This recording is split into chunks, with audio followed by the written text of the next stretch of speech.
Two years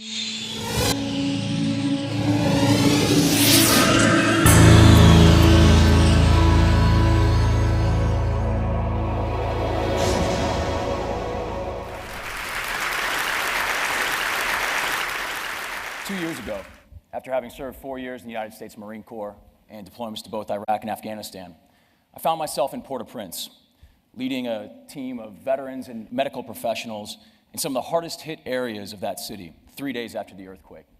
We were going to the places that nobody else wanted to go, the places nobody else could go. And after 3 weeks, we realized something. Military veterans are very, very good at disaster response. And coming home, my co-founder and I, we looked at it and we said, there are two problems. The first problem is this inadequate disaster response. It's slow, it's antiquated, it's not using the best technology, and it's not using the best people. The second problem that we became aware of was a very inadequate veteran reintegration, and this is a topic that is front page news right now, as veterans are coming home from Iraq and Afghanistan, and they're struggling to reintegrate into civilian life. And we sat here and we looked at these two problems, and finally we came to a realization. These aren't problems, these are actually solutions. And what do I mean by that? Well, we can use disaster response as an opportunity for service for the veterans coming home. Recent surveys show that 92% of veterans want to continue their service when they take off their uniform.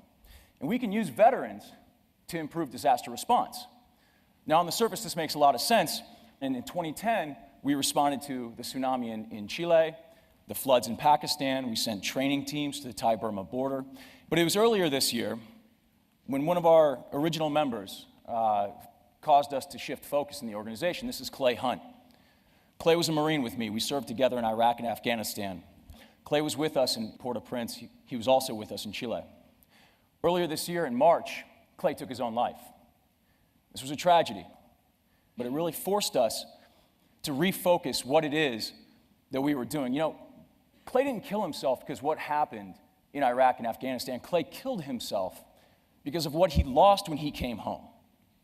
He lost purpose, he lost his community, and perhaps most tragically, he lost his self-worth.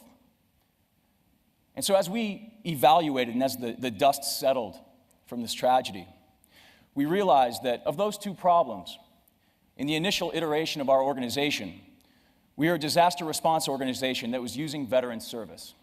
We had a lot of success, and we really felt like we were changing the disaster response paradigm. But after Clay, we shifted that focus. And suddenly, now moving forward, we see ourselves as a veteran service organization that's using disaster response. Because we think that we can give that purpose and that community and that self-worth back to the veteran. And tornadoes in Tuscaloosa and Joplin, and then later Hurricane Irene, gave us an opportunity to look at that. Now, I want you to imagine for a second an 18-year-old boy who graduates from high school in Kansas City, Missouri. He joins the Army gives him a rifle, they send him to Iraq. Every day he leaves the wire with a mission. That mission is to defend the freedom of the family that he left at home. It's to keep the men around him alive. It's to pacify the village that he works in. And he's got a purpose. But he comes home from Kansas City, Missouri. Maybe he goes to college, maybe he's got a job, but he doesn't have that same sense of purpose. You give him a chainsaw, you send him to Joplin, Missouri after a tornado, he regains that. Going back, that same 18-year-old boy graduates from high school in Kansas City, Missouri. He joins the Army gives him a rifle, they send him to Iraq. Every day he looks into the same sets of eyes around him. He leaves the wire, and he knows that those people have his back. He's slept in the same sand, they've lived together, they've eaten together, they've bled together. He goes home to Kansas City, Missouri. He gets out of the military, takes his uniform off.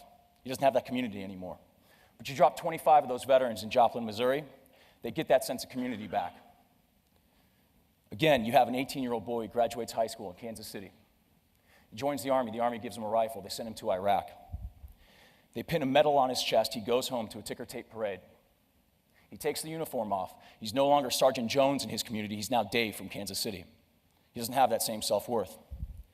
But you send him to Joplin after a tornado, and somebody once again is walking up to him and shaking their hand and thanking them for their service. Now they have self-worth again. I think it's very important, because right now, somebody needs to step up, and this generation of veterans has the opportunity to do that if they are given the chance. Thank you very much.